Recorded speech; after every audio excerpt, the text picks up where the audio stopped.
Now, if you're concerned about the profound impact that mass immigration is having on this nation and its communities, I invite you to attend an important New Culture Forum conference on immigration that we are holding in London on Saturday, the 7th of October. Now, we are bringing together leading experts and other notable and well-known voices who will speak openly, candidly, and honestly about the problems arising from mass immigration and why the government seems incapable of controlling it. So, I very much hope you'll join us at this crucial conference. Tickets and further information are available in the description below this video, as well as on Eventbrite and via our website, newcultureforum.org.uk. And remember, NCF members get discounted admission. Thank you, and I hope to see you there. You're watching Deprogrammed. This is the New Culture Forum's latest show, committed to fighting back against the forces of ideological conformity, particularly among the young. My name's Harrison Pitt. I'm a senior editor at the European Conservative, and I'm thrilled to be joined today, as ever, by Evan Riggs, who is a freelance journalist, and our special guest this week, Matt Goodwin, political scientist at the University of Kent and author most recently of Values, Voice and Virtue, the New British Politics. Now, Matt, I think many of our viewers will by this point be familiar with your analysis and critique of what you call the new elite. But I wonder, on which particular political issue in this country at the moment do you think their influence is most pernicious today? Probably immigration. Okay. That would be the big one. I think if you look at where we're going in this country with migration, it's very much a continuation of the pre-Brexit era. Many voters obviously turned to Brexit and then to Boris Johnson to lower overall migration. Since then, obviously, we've seen net migration reach over 600,000, 1.4 million visas issued last year, liberalisation of the international student system, and we've seen an escalating loss of control at the border. So that issue now, for me, is already a top 3 issue for all voters. Will become a more important issue as we go through the 2020s into the 2030s, and will have a profound impact on our politics. So migration, I think, is very much the symbol of this growing gulf between the ruling class and everybody else. And given the fact that Boris Johnson was the person who seemingly personified the realignment in British politics that many people had been hoping for, why do you think he was so deaf on the question of immigration, promising, not only failing to control immigration, but actually liberalising our legal immigration system as he did? Because he's a liberal. He's not a conservative. And I think that essentially is what many voters misunderstood about Boris Johnson. It's what many people in the conservative movement misunderstand about Boris Johnson. I mean, he is an old school bohemian. I mean, he's cosmopolitan. He does not view migration in the same way that many Brexiteers and post-2019 conservatives view it.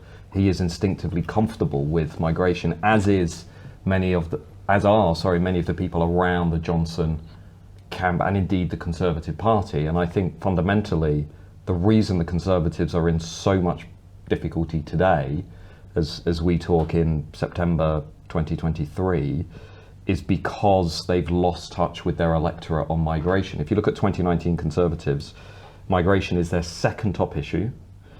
80% of them say it's being managed badly. The vast majority of them want it reduced. But there is no longer any outlet in British politics for voters who want to see that promise delivered.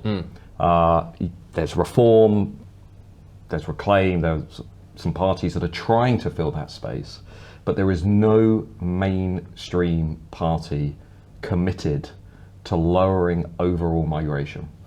Do you think it's as simple as just ideological left versus right, liberal versus conservative? Because when I look at Italy, for example, Giorgia Meloni came into power, screaming high, kind of high octane conservative values at every opportunity that she could get. And about a year in, she said, okay, we actually need to bring in like 800,000 immigrants over the next 4 years. I mean, you can just look at the situation in Lampedusa. There's nothing, the Italian government could handle this in a day, but they seem unwilling to. They're trying to import people massively. So I think it must be hard for somebody like Boris or Maloney when they come into office and, you know, someone basically brings out the books and says, these are the figures. And by the way, like if we wanted to have a proper amount of British citizens in a UK context, you know, our birth rate should have been double what it is 20 years ago. It's too late for that. We need a kind of quick fix now. And they're trying to get here desperately. So I wonder how much of this is ideological, of like how much Britain or Italy or any sort of Western nation should just be a home for the world, and how much of it is simply that people realize we will not be able to continue on paying pensions out, you know, continuing with their same level of services unless we radically kind of alter our population and basically hit it with a booster shot of fresh labor. Well, where we are today reflects active policy choices that have been made over the last 25 years. Britain was not always a country of mass migration. This is a post-2004 experiment. And by the way, Britain has not always been a country of migration, contrary to what you might hear. So this is a very recent political experiment. Now, the narrative that we therefore just need to maintain the status quo, if not increase it, because it's the only thing that will drive growth, productivity, fill labour shortages, is a narrative that I would argue comes from an orthodoxy that is broken. If you look at the last 25 years, we've not had high rates of growth and productivity alongside mass migration. We've had quite the opposite. We've got, I think, an orthodoxy around the Treasury and the sort of economic community that views migration as a quick fix to Britain's long-term economic problems. What we've not had in this country is a leadership that has been willing to take on that orthodoxy. And we saw what happened even with Liz Truss when she tried to take on some of the economic orthodoxy. Whatever your personal view of Liz Truss, the fact remains that challenging the status quo was not permitted and is not permitted. So if you are trying to think about, well, what could we do? You know, what we could do is have a high-skilled migration policy that is genuinely high-skill within the context of lower overall numbers while investing in doing some of the things that you're talking about. So reskilling the adult population, encouraging family development, adopting some of the policies that we've seen work elsewhere in other parts of Europe. If you start viewing this as a long-term policy challenge rather than a short-term quick fix. And fundamentally, over the last 25 years, both our political and business leaders have become addicted to cheap labour from abroad to satisfy a political economy that is based around consumption. Is it right? And that essentially is the problem in Britain. Is it part? Go on. What do you think it says about British democracy and sovereignty that, first of all, we had Boris Johnson, who came in on a landslide, essentially, who was then sent off by the Americans to Ukraine to basically tell Vladimir Zelensky, there will be no deal. We are going to continue to escalate things with Russia. Boris is then kind of kicked out through the back door due to various scandals and mismanagement. Liz Truss is voted in. She lasts 6 weeks, not as long as a lettuce, before she's basically, I don't even know, replaced by Rishi Sunak on the whim of kind of international money men and sort of this managerial elite. And then Rishi gets in, who's polling abysmally. Nobody really voted for him. Nobody really wanted him. He's not going to make it into 2025, you know, as every indication seems to suggest. And then there'll be Keir Starmer, who again is not polling especially high. He's not especially well liked. So why can Britain not find a leader that they can actually elect in who champions the will of the people who are electing them? It seems like if there was some young, intelligent, enterprising figure, they should be able to run away with it, but there's nobody stepping up to the plate. Well, we are in a majoritarian system that's dominated by two big parties, and those two parties are effectively in charge of elite selection. So you're not going to get a new counter-elite through the established big parties. And if you want to take on those two big parties within a first-past-the-post system, the barriers to entry are enormous. As UKIP discovered in 2015, 13 million votes, one seat. Did have two at one point, but then they had one. Yes. And as every other challenger has discovered, unless you've got that deep concentration of support across large parts of the country, it is almost impossible to take on the two big parties. So then your only choice is to essentially reshape the two big parties from within. And that's where people are saying, look, it's time to reshape the Conservative Party from within. But then you've got to take on the donor class, who I would argue are largely invested in the maintenance of the status quo, and you've got to take on CCHQ, which is largely in charge of candidate selection. So are you really going to be able to replace the dominant faction within the Conservative Party, which is essentially what's happened in the US?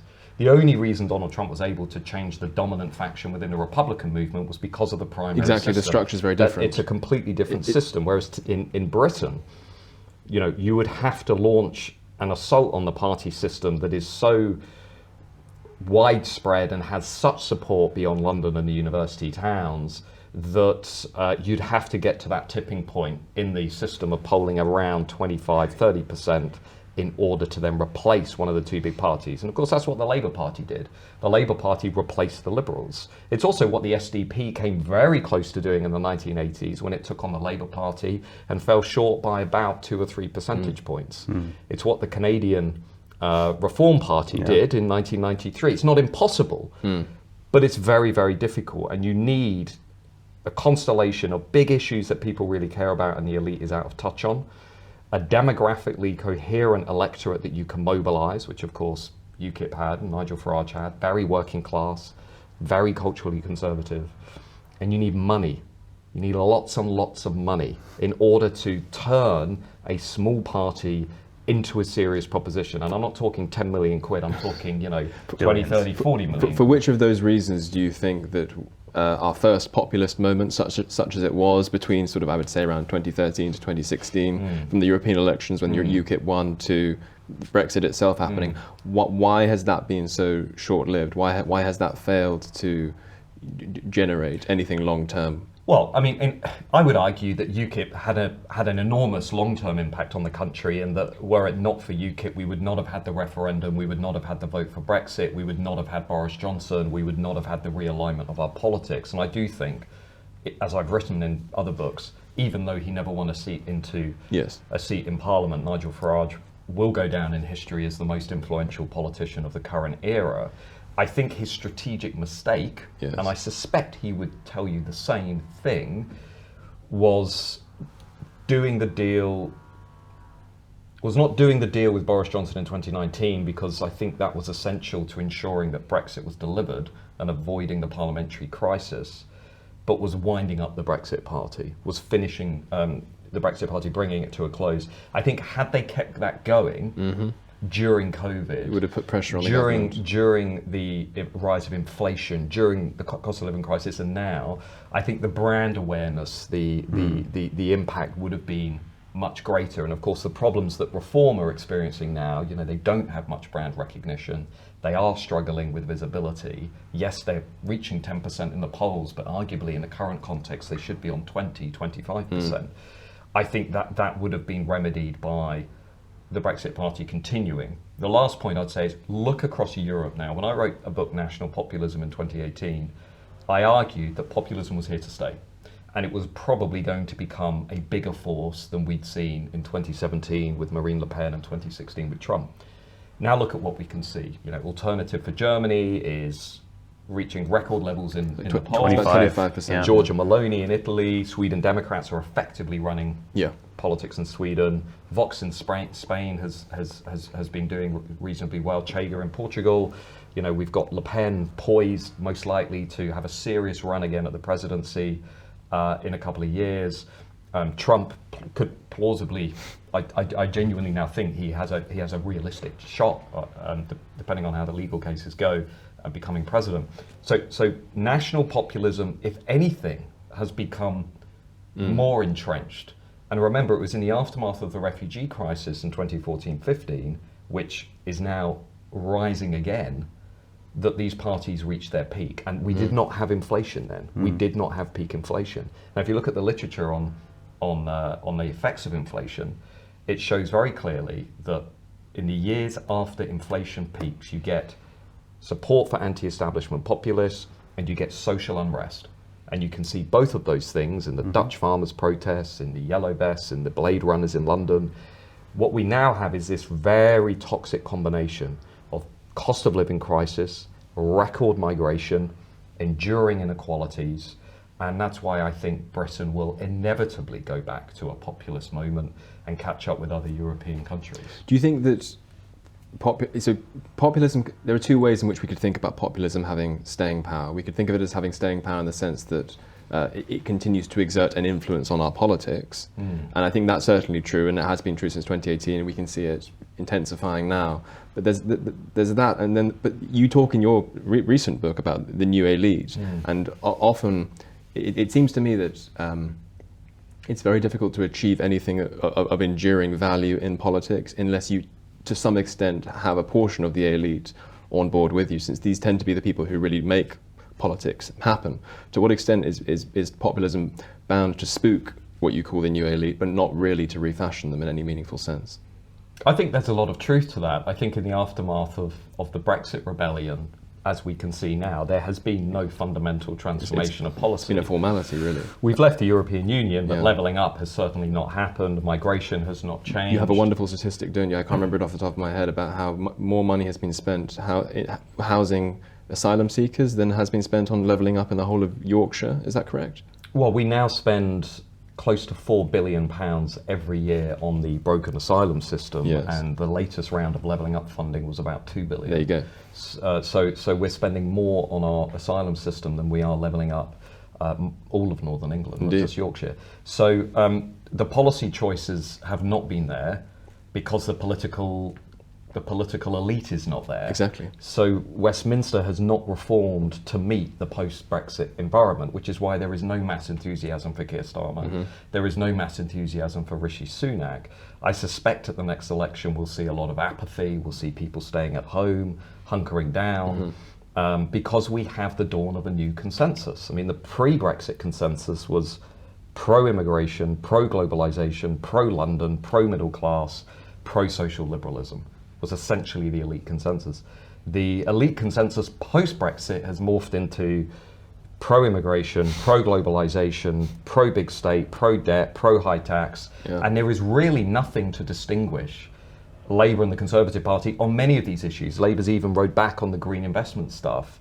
They are basically committed to the same things. They're comfortable with large-scale migration, they're comfortable with the big state, they're comfortable with a high tax burden, they're comfortable with net zero, they're comfortable with ongoing globalization, and they're comfortable with a London-centric economy built around financial services. So what's really changed? Not a lot. I would also say, by the way, they're both comfortable with allowing radical progressivism to basically dominate the institutions. Neither the Conservatives nor Labour have put up any serious pushback to the creeping influence of radical woke progressivism. Would you not even want to give them a little bit of credit on the academic freedom bill? Well, that wasn't delivered by the mainstream parties. That was delivered by renegade academics from outside of the mainstream parties. Like what's he called at Cambridge? Well, it was delivered by about 12 of us who helped design the legislation and implemented it. You were part of it, were you? Yeah, I mean, I've written the story of that on my Substack about how we brought that piece of legislation forward, how we kind of got it put in place. But if you look across the board at gender identity theory, critical race theory, if you look at the way in which institutions are being reshaped around these belief systems, from the civil service breaching impartiality to schools teaching radical political ideology, schools are supposed to be impartial. No mainstream party has seriously put up any defense against these ideologies, which is why I do think for people who care about presenting an alternative, there has never really been a time where there's been this much space in British politics for something like that. So there's so much space, which I agree with you on. You know, I can't help but compare and contrast it to America. I think when Trump got in 2016, everybody thought like, okay, we've got the guy now, we can get things done. And then nothing really happened because he was bogged down in the swamp or the deep state for 4 years. And then they booted him out of there. It seems to me that even if you could get a person in, like let's say Farage was to run for PM and take it in, he would be very limited in the same way that Trump was, because he doesn't have a kind of coterie of dedicated, like you put counter elite around him. But there's nobody, America, there's organizations like American Moment, there's a few of them down there who are busy kind of building up this sort of new managerial bureaucracy for this person when he comes in. Maybe it's Trump, maybe it's someone else. why is nobody doing this in Britain? How do we catalyze a new elite here? I think there are some attempts to do that. I think there are some civil society organizations that are thinking about elite formation. You know, you think about some of the things Munira Merz has been doing since leaving office with Boris Johnson.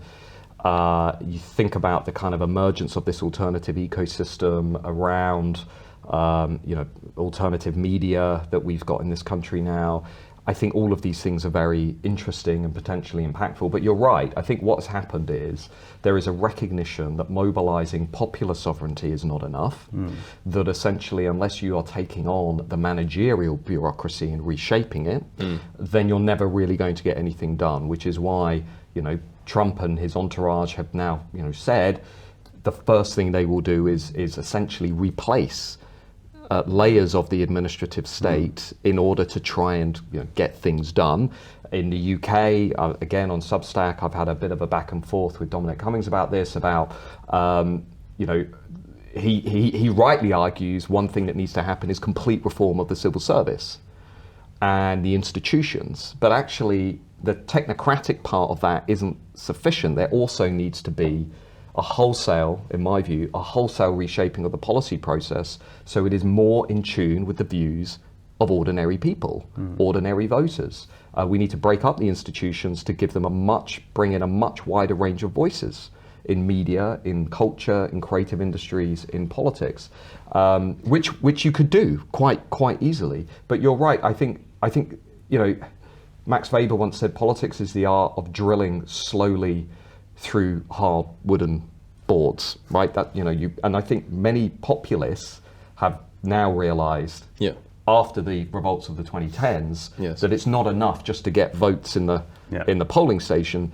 You've got to understand how to restructure the state. I think this is one of the few things that distinguishes Viktor Orban from many other populists, because you know, my general view of populism is that though I'm encouraged by it in many respects, and I think it's a necessary corrective, it has the power to steal headlines in an election year, but it often lacks the vision to define a century or to define a period of decades. Orban realizes that it's necessary to try and foster and cultivate a future elite of Hungarian patriots. And that's why, you know, a lot of state money has been poured into the Matthias Corvinus Collegium Institute, which is, you know, it's not an indoctrination factory of sorts, but it is, you know, transmitting values to important, you know, nation-enhancing values to young people in a way that the Conservative Party here would never in a million years fund an institution of that sort. And as you rightly point out, they presided over 13 years of government in which, you know, the wildfire of woke fury in our education system has spread even further. But just on that, I mean, the fundamental point is that the Conservative Party is not a serious party. That's the fundamental point. The Conservative Party intellectually and professionally is no longer a serious political party. It does not invest in ideas. The intellectual caliber of Conservative MPs has collapsed, and it does not invest in the development of a future elite for the country that is united by a coherent Conservative philosophy. There are too many Conservative MPs who think the answers to today's problems lie in revisiting 1988 or lie in essentially emulating the Liberal Democrats. Even the alleged right of the Conservative Party is, we're not just talking about the so-called One Nation Tories, people like Jacob Rees-Mogg as well. I'm talking about the entire thing. Ecosystem of the Conservative Party, and it was once said that the long-standing strength of the Conservative Party in Britain was that it understood the power of reinvention. It understood the need to reinvent to meet the moment. And today's Conservatives have fundamentally failed to reinvent. So, and it may well be that in the aftermath of a heavy defeat in 24, which the polls suggest will happen, that reinvention is forced on the party, perhaps from outside the party, or is led in a different direction by some kind of renegade movement. That momentum is building. You can feel it in the conversations and the discussions. The sense that this party has simply reached a dead end, that it is in a cul-de-sac and it does not know how to get out of that cul-de-sac and reconnect with the rest of the country. If you were a betting man, what would you place your money on? Do you think it'll be reform or do you think it'll be replacement? I think by reform you mean reform of the party. Of the Conservative Party. Yeah. I think if we continue down this trajectory of low growth, high debt, mass immigration, and social unrest, I think it is inevitable there is going to emerge a new political party in British politics. And I think that party would end up bringing together the disparate factions that exist, that are led by people who have a very sincere concern about the state of the country, whether that is the Reform Party, the Social Democrat Party, a big chunk perhaps of the Conservative Party, figures on the old left of the Labour Party, and a lot of apathetic people. Remember, Brexit was pushed over the line not because Conservatives mobilised, but because a lot of people who never participated in politics saw an opportunity to smash the consensus. And there are millions of people out there who are still waiting for an opportunity to re-engage with the system. Is there no evidence that they've been completely demoralised by the last 7 years or so? I mean, I think a lot of people have. I think if you look at, I spend a lot of my time polling voters, and if you ask them, who do you trust to solve these big issues? The economy, immigration. Today, consistently, the most popular answer on some of these big policy challenges is none of them. I don't know. So I don't think it's just that people have given up on politics. I think confidence in the capacity of the system to resolve the big challenges that Britain faces, I think has collapsed. I simply think people look at our politicians and no longer have confidence in them to deliver economic growth, to bring down national debt, to control the national borders, to lower legal migration, to even put the interests of the nation first when it comes to globalization and big business. It's not hard to identify the issues that you would campaign on to challenge that consensus. You write a manifesto, a decent manifesto in a week or so. But I suppose the reason I ask that is that you say that, the prospects of a replacement, the ingredients for a replacement are there because there are people who are sitting out and would be, as you put it as a moment or so ago, very eager to vote for some kind of realignment. But if they've really been so demoralised by the last 7 or 8 years, I suppose that's why I asked if they're demoralised. Even if we were to have a second populist moment, to what extent would people feel that it represented any hope given what's happened over the last, since 2019?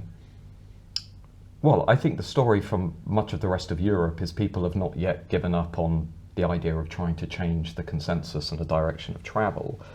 And it's also, I think, post-2016, it's been very clear that the ruling class doesn't really have much of an interest in meeting voters on many of these big questions. And that is going to, in some form or other, find its expression, whether that's in regard to crime, which is becoming a big issue, whether it's in regard to borders, whether it's in regard to the institutions, history, identity, and so on.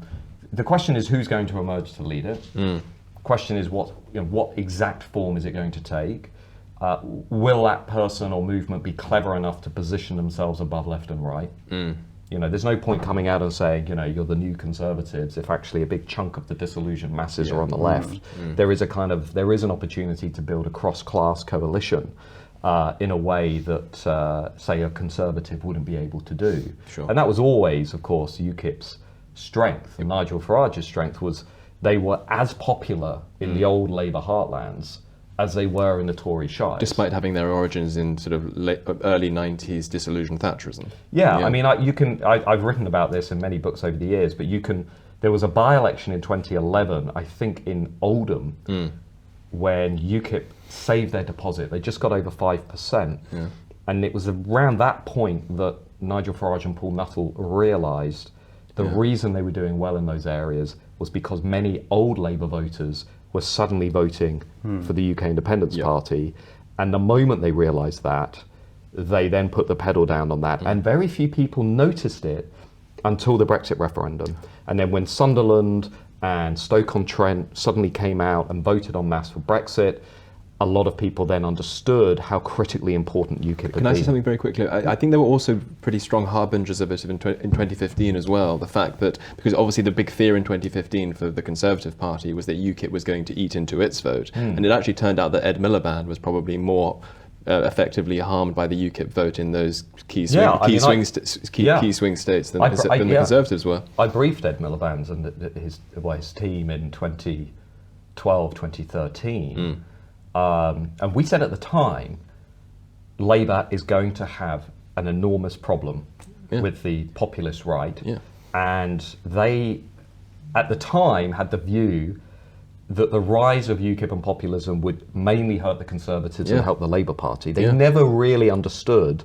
the extent to which many Labour voters were culturally conservative. Now, you'll know from North America, Evan, the experience of, the Reagan Democrats and blue-collar conservatism. Yep. But in Britain, that was a very novel idea. People hadn't quite got their heads around the fact that, a lot of these working-class voters would join Eurosceptics and there'd be this kind of big alliance. What's happened since, though, is nobody has really sustained that. I think it was in your book, Values, Voice, and Virtue, that you pointed out that the majority of Britain, correct me if I'm wrong on this, is culturally conservative but economically liberal. And it's basically the one thing you're not allowed to be. Economically left-wing, you mean? Yes. Yeah. Well, economically left-wing in the sense of wanting to reform the system so it's fairer for workers, but they're not pro-redistribution. So this is often a key point that many Conservatives misunderstand. They think, economically left-wing, you mean they're pro-redistribution. No, what I mean is they quite like public services to be in the hands of the state because they don't think they're run very effectively by the market. They'd like the playing field to be leveled so workers have a better shot, but they are aspirational. They want to rise up the ladder. They certainly don't support widespread Jeremy Corbyn-style redistribution. But on these cultural questions, I just did a poll on crime last week, which I put in my Substack. The vast majority of Brits in this country are so conservative on crime and immigration, by the way, and to a certain extent on tradition and identity. And the Conservative Party has always been reluctant to lean into it. It's why Keir Starmer is talking tough on crime, because Labour know this. Labour know on these cultural issues, a big chunk of their electorate is adrift. Can I ask you, I think this is kind of a very revelatory anecdote, I guess, where, if I'm not wrong, the majority of the British public is in favour of reinstating the death penalty. It depends on how you ask the question. About half of the country would say I support the death penalty. If you said, how about for child murderers, it would go up to 75%. How about for terrorists and police killers, it would go up to 65, 70%. But again, there doesn't seem to be any sort of political movement or coterie trying to reintroduce this, even though it seems if it's 75%, it's a pretty obvious winner. Well, the death penalty has become a little bit more divisive over the last 10, 15 years than it once was. But there's absolutely no doubt if you had a political movement that came out and said, look, longer sentences for criminals, more police on the streets, no politicization of the police service, life means life, all of that stuff would go down very well. In the same way that if you had a party that came out and said, I want a national referendum on immigration, reducing immigration to 100,000 or less, or reducing migration to where it was in 1997 when New Labour came in, which was about 50,000 versus 600,000 today, that would be very popular. But we're in a consensus where that won't be offered or delivered to the country because neither party has an interest in inflaming these divisions which cut across their electorates. So the US has also got a massive problem right now with illegal immigration. It's insane. I mean, some of the videos of people coming through literally the holes in the wall that Trump didn't build. It's, just a stream of people day in, day out.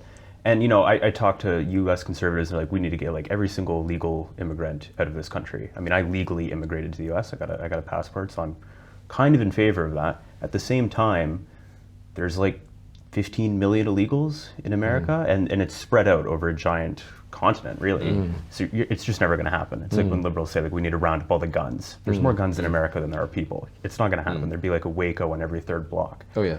But in this country, it seems that, okay, let's say you put a stop to immigration. Zero illegal immigration. You got legal immigration down to an appropriate number. What do you do with all the illegal immigrants that are already here? I mean, I look at the barge, which I think is hilarious. And I mean, it looks more like a hotel than a sort of transitory way off the island. So what's going on? Well, the first thing to say is, obviously, as we talk in September 23, the Labour Party's put out its proposals for how it's going to try and stop illegal migration. Rishi Sunak's put out his proposals.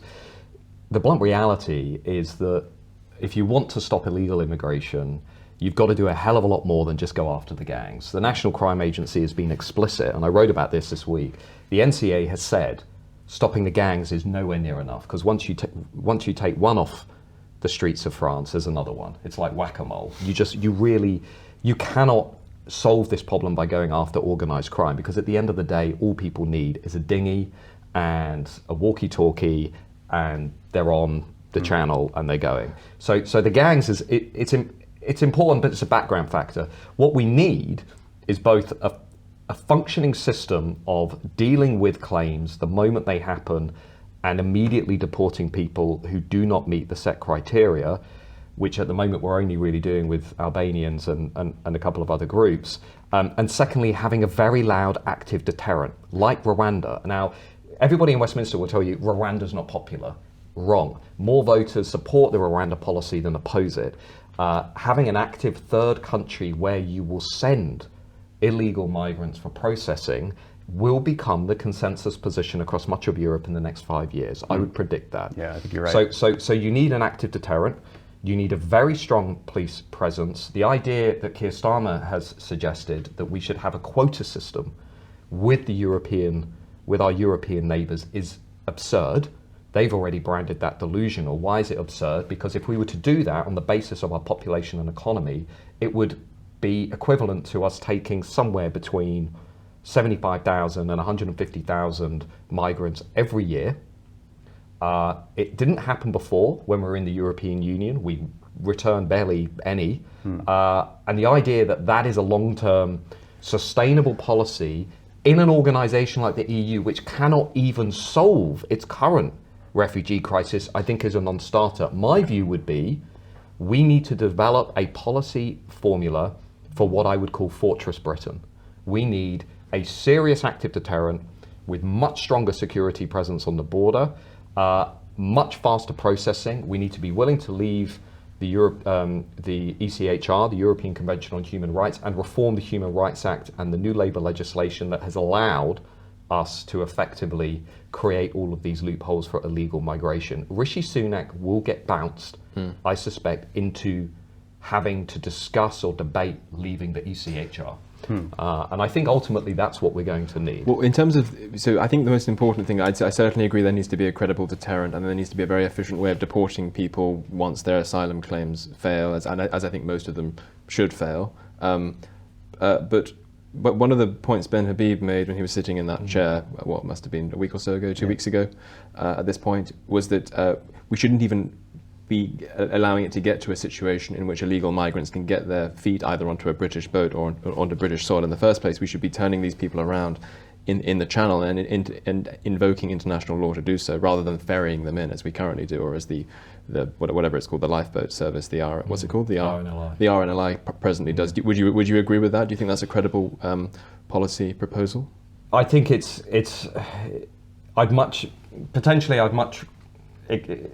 I understand the logic behind it, but I'm also of the view that I just want people to stop risking their lives in the channel, and I don't want to do anything that's going to encourage them to lose their lives in the channel.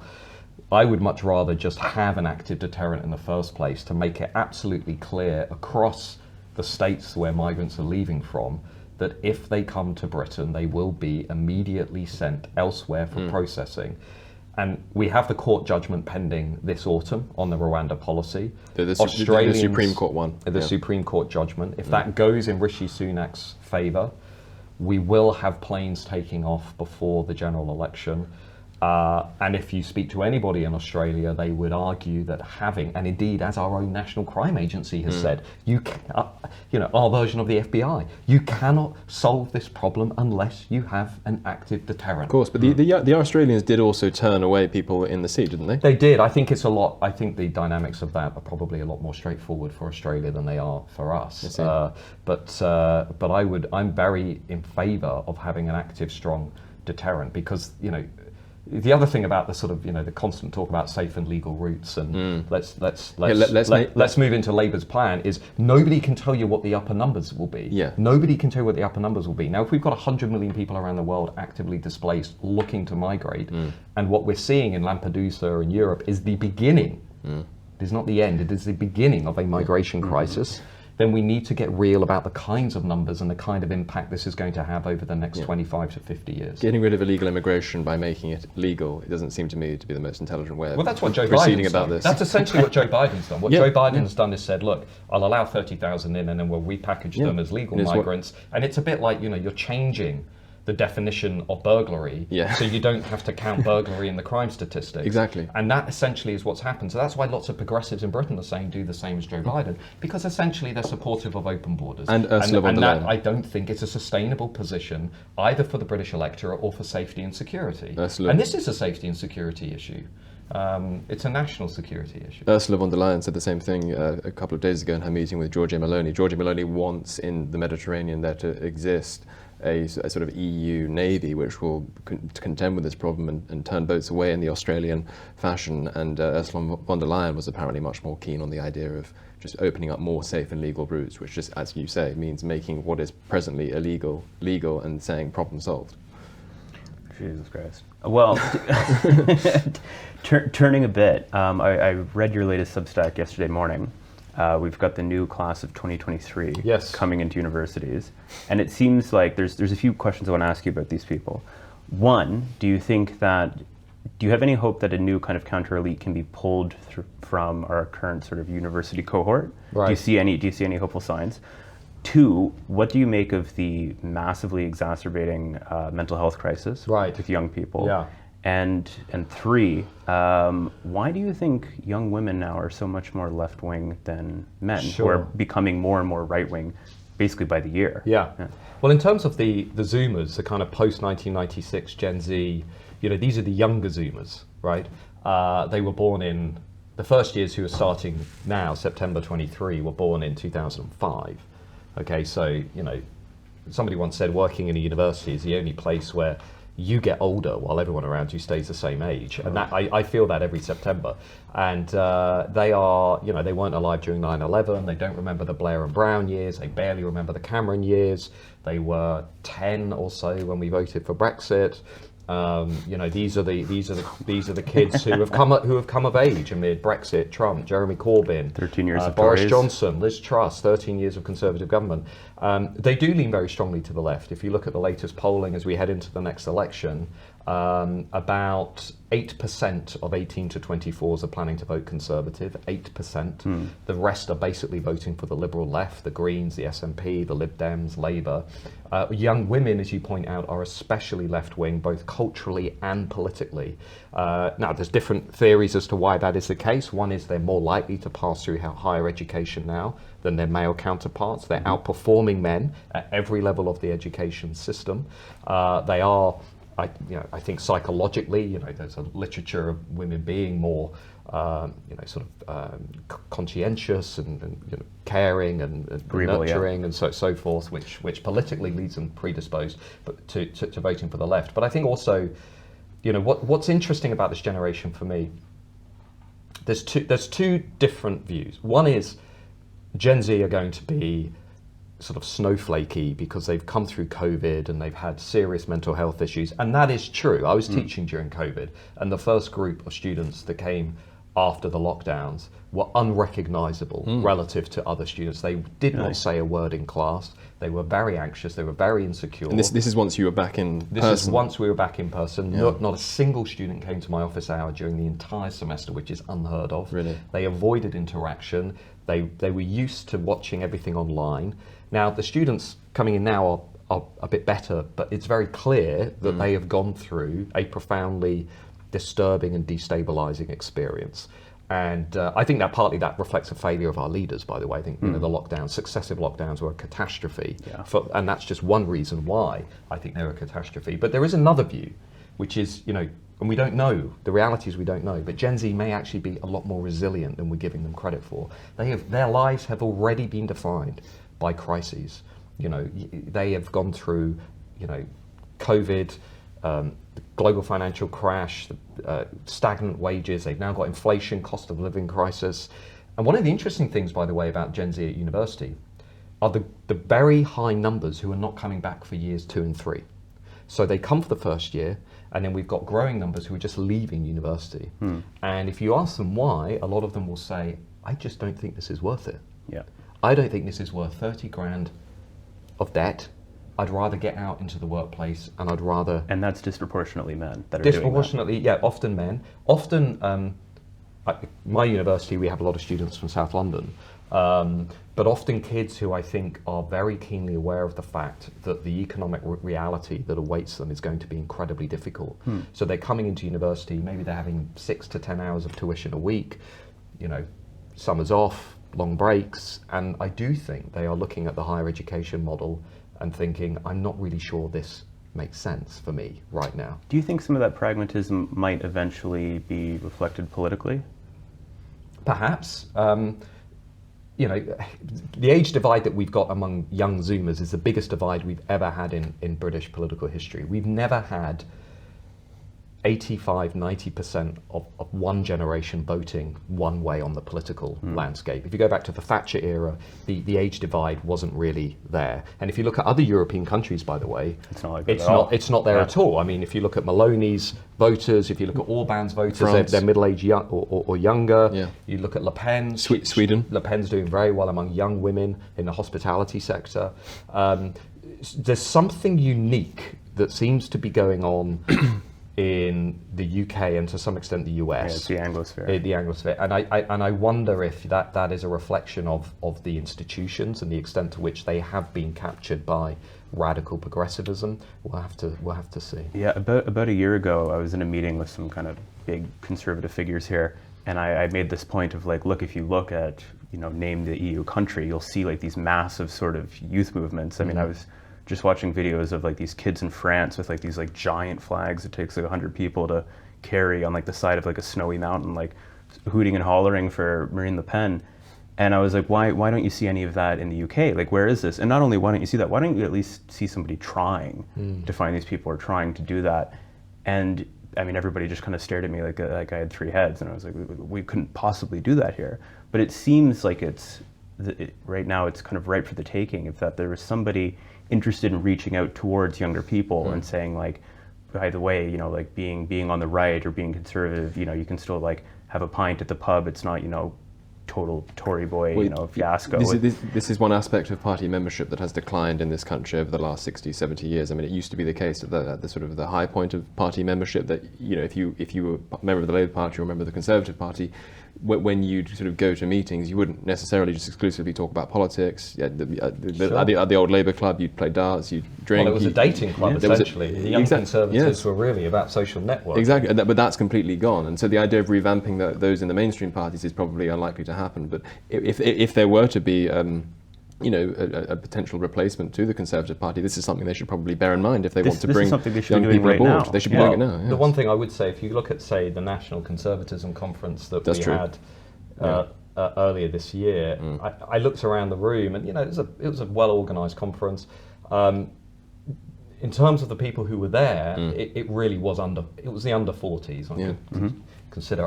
I'd consider under 40s to be young, and it was diverse. The audience was diverse, men, women, lots of people from different backgrounds. And as you know, through this show and through the Culture Forum, and we can see through the ecosystem that's emerging online on YouTube and Substacks and all of that stuff. You know, it is quite young. It feels quite vibrant. There is a kind of energy to it, to the shows and to the interaction and the synthesis between them, and that is positive. It's just not translating into party politics as it is on the continent. We need to make sure that can happen, because there's no good just meeting to have. I mean, I work for the NatCons a little bit when the conferences come up, and the reason that they ended up bringing me in was because I went to their thing in Brussels over a year ago now, and I went up to a few of the guys and I said, look, there's 30, 20-year-olds standing in your lobby with nothing to do. Like, I'm going to go take them out for a drink. And then they were like, oh, great, you're showing initiatives. Like, come work for us a bit. But even at the NatCon conference here in London, I mean, like you said, there was tons of young people. I was shocked. Yeah. And they had kind of like a youth lunch thing in the basement. Yeah. But there wasn't, they had the critic drinks thing, but there wasn't really anything for, I think, young people to do specifically because they were young. There was nobody kind of fulfilling that role. So if you were to speak to the NatCons or speak to somebody who's trying to reform or replace the Conservative Party, what kind of message would you try to impart to them to how to interface with young people who may have socially conservative values but feel betrayed by the Conservative Party, or may not have thought about these questions at all and are kind of looking for a place to go to? I mean, you're a teacher. You spent the last 2 decades around 20-year-olds essentially. What is the conservative movement in the UK as a whole not getting when it relates to 20-year-olds or even teenagers? Well, I think the people are out there. Yeah. To quote the Budweiser advert, the good nights are out there if you go and find them, and I think the people are out there if you go and find them. But they do want to be welcomed into an ecosystem, into a culture, and I think I do a lot of work with the Free Speech Union, with the Academy of Ideas, very young as well, with the speakeasies, the university campuses, and elsewhere. I think are teeming with people who would get connected and involved and organised with those kinds of networks. I do think perhaps in the UK we're at a point now where there are so many things happening that there needs to be more coordination among them. I mean, there's so many shows and networks and organisations that are sort of aligned, whether it's around the free speech issue, whether it's around the culture and the migration issue, the history issue. And you could take the view of letting 1,000 flowers bloom, or you could say, well, actually, maybe there is a need here to get everybody in a room and to think more systematically about how this might take shape politically in the realm of party politics or in the realm of social movement politics. And I suspect that may end up being the next phase. I do think the UK is about 4 to 5 years behind the US on this, whereas what is happening here now, especially in London, is kind of the intellectual dark web phase of what the US alternative media ecosystem was, where everybody then had a podcast, everybody had a show, and everybody goes on each other's shows. But podcasts are good. I listen to a lot of podcasts. We're on a podcast. I like podcasts, but it's maybe a half solution at best, because if there's no pragmatism that's coming in behind the scenes, if there's no, like you said, coordinating or actually trying to impact policy, nothing ever gets done. Which then, even as things get worse, you get much more things to bitch about on camera. Yes. It's like the famous MSNBC line, Trump might be terrible for America, but he's great for MSNBC. Yes. It's kind of the opposite way. If Labour gets in, it's great for us to talk about. It's not really great to live in day by day. I did watch your interview with Peter Hitchens, and I was sort of struck by the narrative that Gen Z should essentially give up and leave, Britain, totally because it just raises the question of what is the alternative narrative that we should be giving young people? So what are the alternative? What are the reasons to fight? What are the reasons to stay and fight and take action? And that needs to be articulated much more clearly and directly by the conservative movement, because the Great Retreat, or this sense of resignation that is palpable across all generations, by the way, there is a sense among many people that maybe things are just moving at such a pace that change is impossible. And it would be a real shame if that sense of resignation really became dominant rather than a sense of determination. Well, yeah, because projections of inevitable doom become self-fulfilling in that way, don't they? Yeah. If you're peddling them. But in any case, Matt, it's been a real pleasure to have you on Deprogrammed. Thank you for having me. Thank you so much for coming. Evan, thanks as ever. You've been watching Deprogrammed. Make sure to like, subscribe, leave a comment if you wish, and we shall see you on the next one. Hello. If you're enjoying the New Culture Forum channel and you believe in our mission, may I invite you to join our membership scheme at the link below or on our website, newcultureforum.org.uk. Our work is more important now than ever, and we have great plans ahead for the future, but we can't do it without your support. From as little as £3 per month, you can help ensure that we continue on our mission. As a member, you'll receive a range of benefits, including access to exclusive content, invitations to our private events, including here at our studios, free copies of our books, and much, much more, including, of course, our famous NCF mug. If you aren't able to become a member, then please help us by clicking this button and subscribing to our channel.